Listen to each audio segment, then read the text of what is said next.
to show up. Okay, Some will come in on Facebook and some will come in on Zoom, I think. that's fine. But as maybe we'll just chat a little bit and officially start at 5:30. But I know you've been out to the Metro a couple of times, I think, isn't that right? You know, not for a number of years, and I don't think, like, I've never spoken at the library there. Okay. You know, the closest is TWISP, I think, right? Yeah, TWISP. Okay.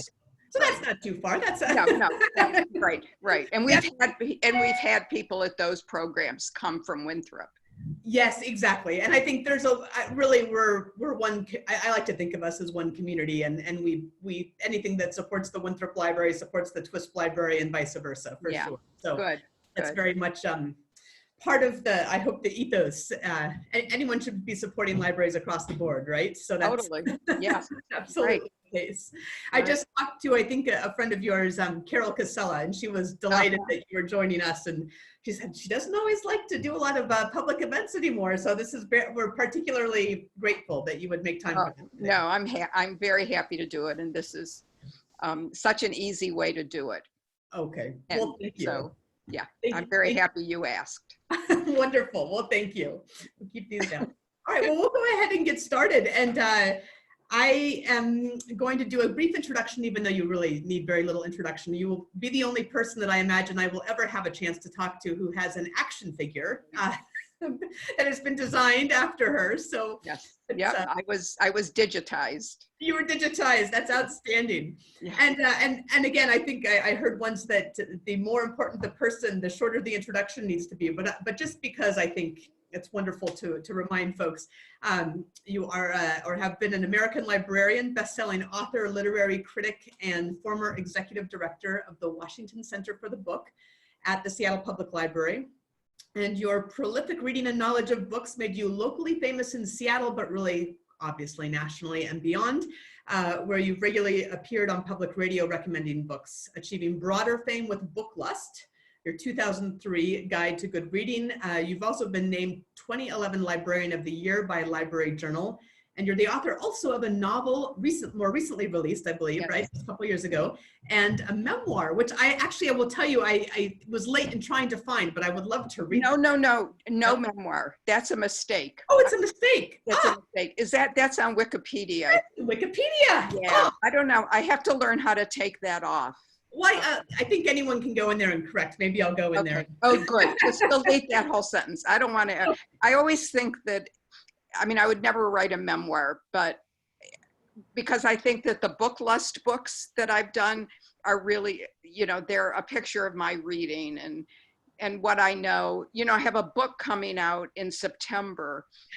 A new book called The Writer's Library, and a friend of mine here in Seattle and I interviewed about 24 writers around the country about the books they've loved as kids and all through their lives. So, wonderful. That was great. And what I've always known, but what I saw, especially in the interviews that we did, and we did them in their houses for the most part. You know, we went to them to interview them. And what I saw, you know, when you talk about the books you've loved over your life, you're talking about your life. You know, you can't get away from that. And and so I think that's fine. Good. Book Lust will be my memoir. Book Lust is your memoir. That's a beautiful way of looking at it, actually. And actually, we're looking forward to the Writer's Library. So maybe we'll have to do this again in September. Oh, that would be great. Good. Talk about it. Wonderful. Well, you know, I'm just going to mention here for those who are on the Zoom, and if you're on Facebook Live, it would be great if you can get on the Zoom. If you'd like to ask questions in the chat, I have a few questions that were sent in advance, and I have some of my own questions, but please feel free to type a message into the chat, and then we can ask Nancy while she's with us this evening. Good. So what would you say now? We're broadcasting here as part of Friends of the Winthrop Library, trying to find a way to advance the mission of the library in this very strange time, and also working pretty hard on closing a capital campaign to build a new library in the Valley. And I wonder what you might say to community members on the cusp of building a new library. Well, you know, for me, the public library is the heart of the community. It's the heart and the soul of the community. And it's a place that when I was a kid, you know, I grew up in a not very happy family, and the library was was the place where I went every day after school. I spent all day Saturdays. I was one of those kids that as a librarian, you really don't want those children there all day, because I mean, I was there all day. And it was those librarians who I met when I was 8 or 9, Miss Long, and especially a woman named Frances Whitehead at the Detroit Public Library, who really saved me and really opened the world to me and gave me this great gift of loving to read and books to fulfill that love. So the library for me is just, you know, it's just integral to a healthy, happy, good place to live. And you know, that you're going to get a new library in Winthrop, I'm sure. It's just so exciting, because a library is not just a repository for books. Right. You know, it's a place that the community can come together and experience author readings or experience book discussions. It's all of those things, but it's a little worrisome to me that for many libraries, reading is no longer, instilling the love of reading and the joy of reading is no longer is no longer an obvious part of the mission. And that's, you know, that's the one thing that libraries do that nobody else does, is and have the opportunity to do. So Absolutely. That's my little lecture about that. Oh, well, wonderful. And we'll have to have you at the New Winthrop Library, because we are, of the 30 different branches in the district, we have one of the highest circulations. So we are definitely a reading population, and, Right.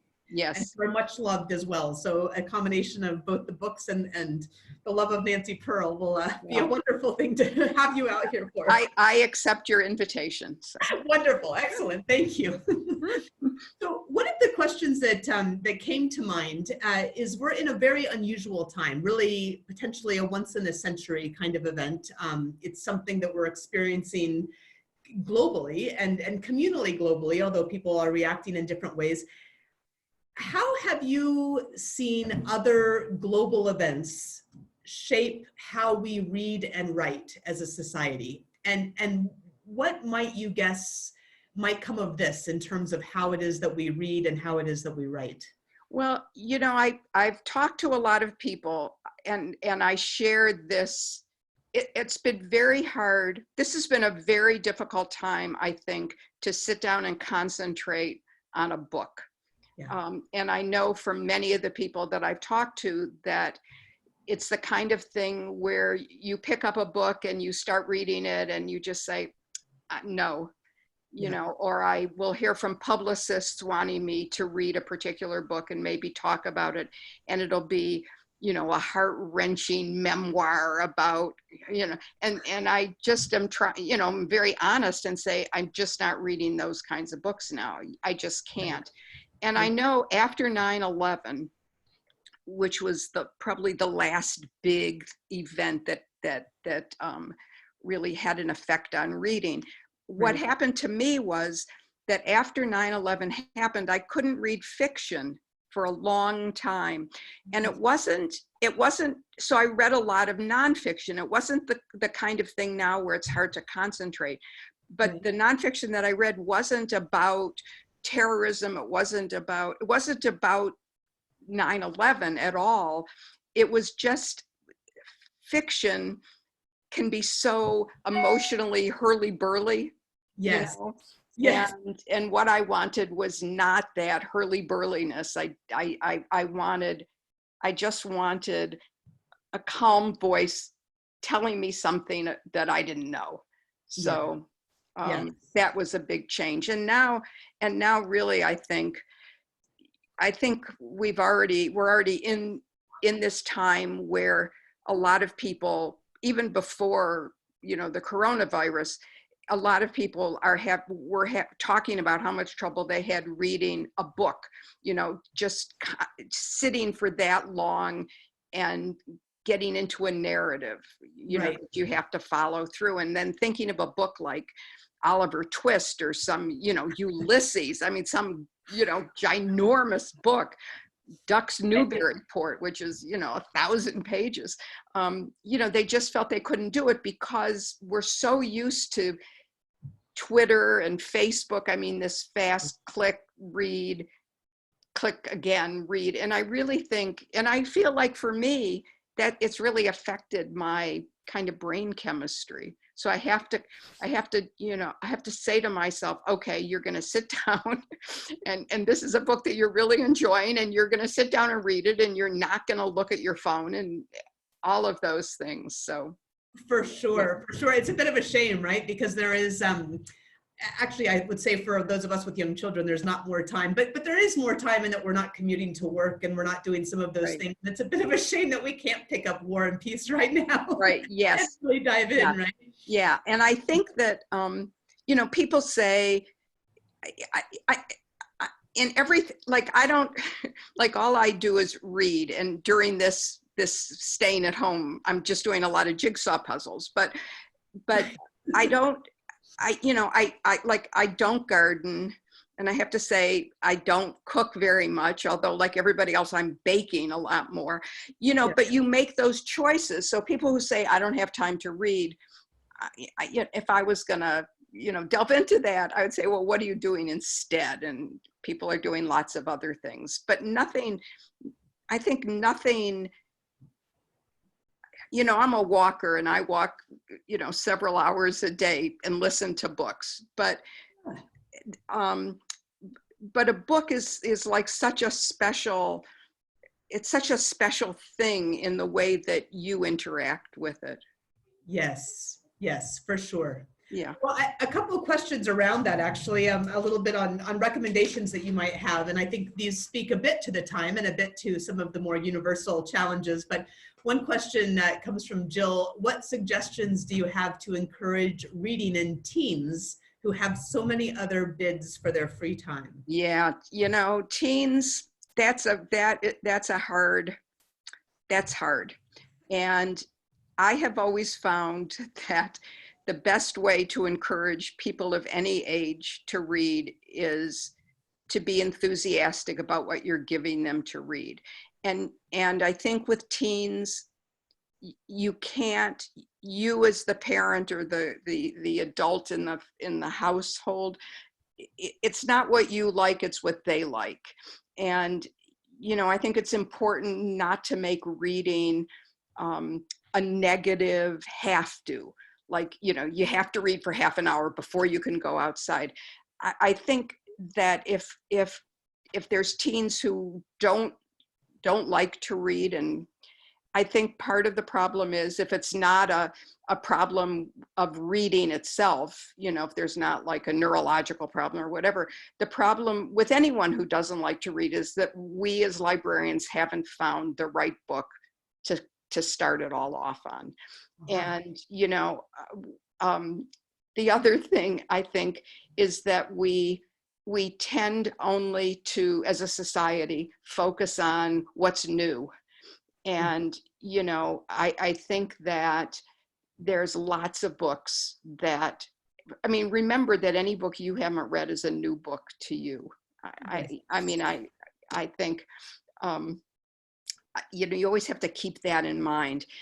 But so with teens, I mean, I think it's important to find out what they're interested in, what they like to do, and then find the book that matches that. So for teens who are very into, you know, those role-playing games and computer games, oh my God, the book was in my head. Ready Player One, you know, yes.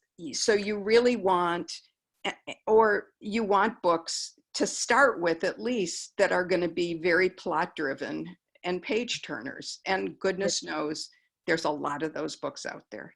Yes, and I love that you mentioned that it is something to remember that we have all that's been written as well, right? And I think your book must really explore some of those. Some of them may even be available in your library, and it is a good reminder that you don't just have to look at the new releases. You can And one of the things that, you know, the internet has done is that the world of old books is readily available online, and you can usually find for not too expensive a cost almost any book that you're looking for, you know, whether it's a year old or, you know, 10 years old. Oh, okay. Yeah, exactly. Yep. Now, a couple of questions from Paula, and I think this speaks to the fact that many people are looking for something lighter right now, something that might be a bit escapist. Do you have any recommendations on new great adult graphic novels, or graphic novels for adults, not to, Wow. yeah. Or any great, light, funny, but intelligently written novels, new or old is fine? Yes. So one that I would absolutely recommend is a novel called The Diamond Lane by Karen Carbo. I'm looking over to the right because I have this book. Oh, here it is. So this is The Diamond Lane by Karen Carbo. And it's a wonderful story of two sisters who have been estranged for a while, living in Hollywood. And the one lives in Hollywood, one has turned out to be a documentary filmmaker. And she, because of an accident that has landed their mother in the hospital, she comes back home and with her fiance, and the two sisters have to figure out how to live together. It's funny. It's so well written. I love this book.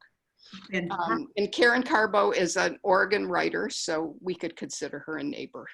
Absolutely. Yes. Good Pacific Northwest. That's great. Yeah, right. Another author, I just have to say, another author that I would recommend is Marian Keyes, Keyes. Yeah. Have you read any of her books, Shannon? I think so. No. So she's a novelist and has written many novels. The one that I would, she has a new one coming out. So people coming out in the next couple of months, I think. So people should, you know, I'm sure you'll get it in as an ebook as well. But this one happens to be my favorite, and it's called, her new book is called The Grown-Ups, which I believe, which I loved. But that sent me back to reread this one called The Other Side of the Story. And this is, this has a central event and then told from the three women who are involved in it. So it's really, you know, we used to talk kind of disparagingly about chick lit, you know, and I really think it's so important not to apologize for what you read. And so Marian Keyes is one of those. So another writer that I would really recommend, and most people were introduced to this writer by their grandmother or their mother, I was not, is a writer named Georgette Heyer, Heyer. And she is the woman who really invented the whole genre of the Regency romance. And she was a terrific historian. Her books are so funny. So the book that I would start with is called The Grand Sophie, S-O-P-H-Y. And I was teaching at the University of Washington Information School. I was teaching a reader's advisory course for many years. I taught there. And one semester when I had just discovered Georgette Heyer and fell in love with The Grand Sophie, for an end of the semester gift, my students photoshopped my picture on the cover of The Grand Sophie, which I just treasure that. So, but the Grand Sophie is wonderful. Frederica is wonderful. Sylvester, or The Wicked Uncle, starts out slowly, but then really picks up. And the nice thing is for all of those is that they're very good audio books. The readers are very, very good, and they are easily available, downloadable. That's wonderful. And I am writing these down, and we will make sure that we share this on social media with anybody who wants to check out the social media page for Winthrop library friends. Those are fantastic recommendations. That's going to keep us going for a while. Not quite till the vaccine's released, but we'll be partly Well, there. then we'll do this again, and I'll give some more suggestions. No, that's excellent. Well, I was going to ask actually one of my questions that worked well with Paula's actually, but was what you would recommend for people who wanted something that was more of an avoidance or an escape, which you've just done. What about people that might be, and I don't know if there are these people, but I'm guessing there are, that might want to get themselves immersed in some of the questions of the time? Oh, and the questions of the time.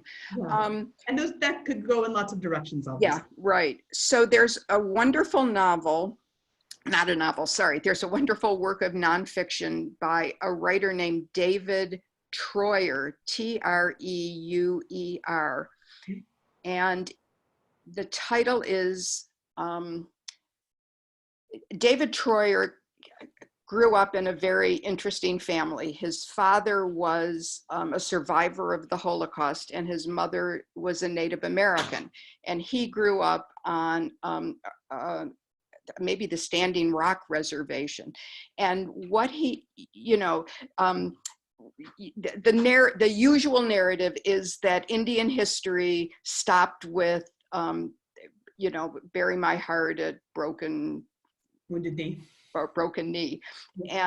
But what he's done in this book is not argue with the author of that book, but instead sort of have a dialogue with him about that was the beginning of history. And so for people who are interested in Native American history, that's a really, really excellent, needed book today. And you could read it in conjunction with Tommy Orange's novel, There. Neither one is going to be a hoot and a holler to read. They're both heavy, Sure. but they're both really, really good. A wonderful biography is called Our Man, and it's by George Packer. Okay. There was an excerpt. Writes for the New Yorker frequently, and there was an excerpt in this book. But this is a biography of a man named Richard Holbrooke, and we know Richard Holbrooke because Richard Holbrooke is the man who negotiated the Dayton Accords that brought the Balkan War to an end. And it's not so many biographies of famous people are like hagiographies. They're saying this person is a saint. What George Packer does in this book is really look at Richard Holbrooke and talk about him in all of his three-dimensionality. And really, Richard Holbrooke, all Richard Holbrooke ever wanted to be in his life was Secretary of State, and he never achieved that. He was an assistant Secretary of State under Hillary Clinton. He was sent to Afghanistan to try to sort all that out because he had done that with the Balkans. He died. He didn't succeed and died shortly after. It's won awards. I knew as soon as I read it that if it didn't win some major biography award, that was not right with the world. But that's a very, very good biography. And so anyone who's interested in the late 20th century history from Vietnam on, that's a book. That's a really, really good book to read. Fantastic. Well, I was in the Balkans in the military actually in 1997, so I will absolutely put that on the short list. So thank you. And I was there I was in Sarajevo about 6 years ago doing some work for the U.S. Embassy there with kids reading. We did a program called If All Bosnia Read the Same Book. And what did you have them read? We had them read. I mean, your jaw's gonna drop open because you're gonna think, how could that work?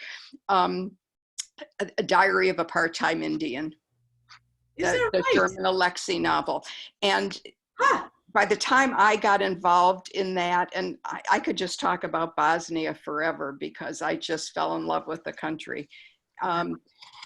by the time I got involved with the program, they had already chosen that book, The Absolutely True Diary of a Part-Time Indian. And my first thought was, how could this, how are these Bosnian teens, why are you doing this? Which I didn't say. And I was totally wrong. It was a book that you can really, really identify, teenagers can really identify with Arnold, the main character. And my job going there was to work with the adults who were going to be leading book discussions about this book. And so I would speak to teachers, and I would speak to librarians and parents.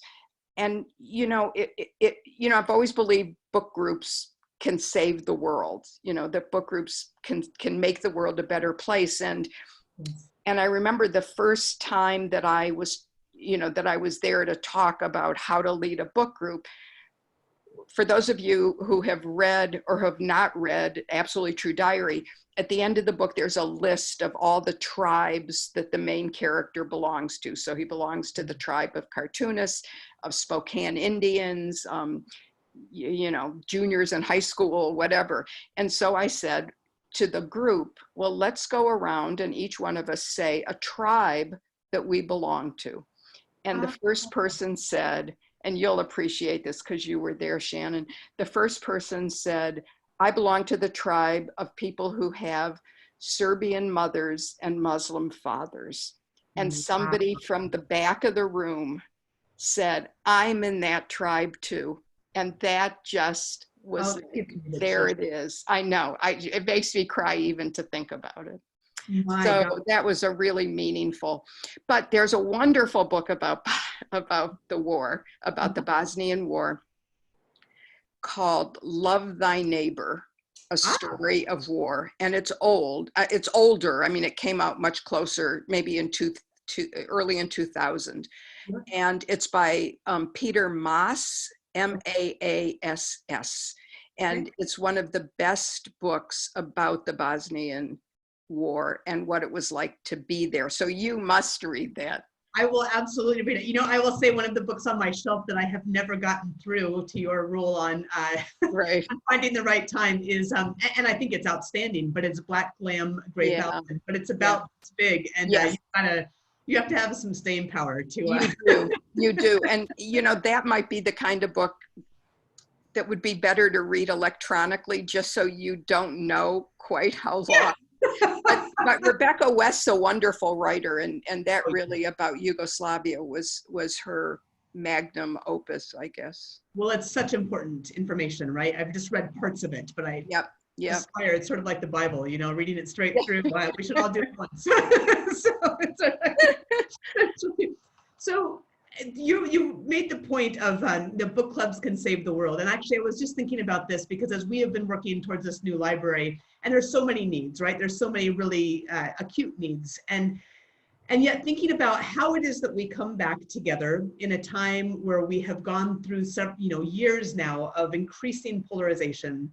Right. How can libraries save the world? How can books save the world? How can we actively use those as tools to bring our communities and our cultures back together? When we started the If All Seattle Read the Same Book way back in 1993, my desire was to pick books that really, if you read them, you couldn't stop talking about them or thinking about them. So I wasn't interested in people reading bestsellers altogether. I wanted books that really dealt with the human experience in various ways. And I think that I think that what books can do and what libraries can do, because we want the book groups to meet in the library. Yes. I think what a book can do is provide the table that will allow you to talk about important things in terms of the book. It's much easier to say, how would you have behaved? What would you have done in Scouts Scout Finch's situation, or rather than saying, rather than doing it in some never land, to sort of ground it in the book. And the books are there to talk about. I mean, there's a wonderful, wonderful older title. The first book that we did for If All Seattle Read the Same Book was what is it called? Russell Banks. Oh, The Sweet Hereafter. Ah. And it's a movie, so that was nice too when it came out. But what the book talks about is how a community comes together after a terrible accident. And interestingly, I think just describing it that way makes me think it would be, how does the community deal with grief? Yes. With a collective grief. And how do we each deal with grief individually, whether it touches us directly or not? How do we deal with other people's grief? So it's books like that I think are so important to read. And I think that it's, in a book group, you're always going to get personal stories, but you don't want to, but with a book that you're talking about, that's setting the agenda, if you will, you can bring it back to that. And I think it's, I don't think we talk about important things enough. And I think there are plenty, because it's not safe, because it's dangerous. But I think with a book and responding to what the characters did or didn't do, that makes it easier. And with a good leader, a good book group leader, that makes it easier. Sometimes it's easier to tell it slant, right? Yes, right, exactly. Right. How it all applies. No, that's wonderful. And then I was going to ask selfishly, since I have 2 young children, but I think probably lots of parents would love to know this. I'd love to know what you had your daughters read when they were young. And maybe because this is part of the research that you've done on this next book that you have coming out, what are the books that, and I'm sure there's many, but that maybe a handful that children just should not miss? Well, my children, I had my children read all the books that I loved when I was a child. Many of those books now deal with situations that, it was a less enlightened time. So one of the people we interviewed in the Writers' Library is Louise Erdrich. And one of the things that she talked about was how offensive Little House on the Prairie, those books were to her, because the mother, Ma Ingalls, hated Native Americans. And so, Louise Erdrich said that's why she started writing children's books about, with Native American characters to balance that, and wouldn't let her children read those Laura Ingalls Wilder books, which were staples of my childhood and many, many childhoods, many people's childhoods. So, so everything that I'm going to say is, you have to think about. A book I don't think anybody should miss as a child is My Father's Dragon. Oh, yes. By Ruth Shannon. Yeah. Yes. Another book that another picture book is called The Christmas Crocodile. Aha. Okay. And it is illustrated by David Small, who is a wonderful illustrator. And going back to your first question, Shannon, that one of the audience members had about graphic novels. David Small's first graphic novel is an adult graphic novel, about 5 years old now, that's absolutely wonderful and a bit heartbreaking. So I will say that. But The Christmas Crocodile, I don't think anyone should miss that.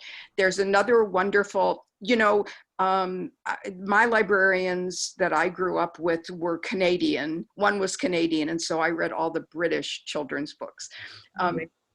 and when you think, and many people read Mary Poppins, and of course there's the movie, which has really overshadowed the book. But Mary Poppins in the books is not a nice person. She is, you know, if you read those books, she is not nice to Michael and Jane. And she's no. yeah, and she's scary.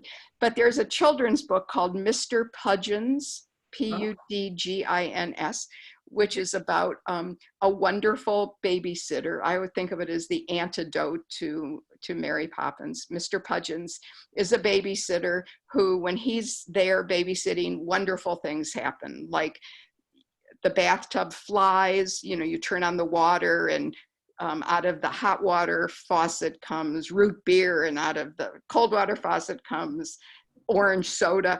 I mean, just wonderful, wonderful things. So those are really, those are some books. And, you know, the third Book Lust book is called Book Crush, and it's all children's, well, it's books for kids and teens, beginning with the very youngest through teenagehood.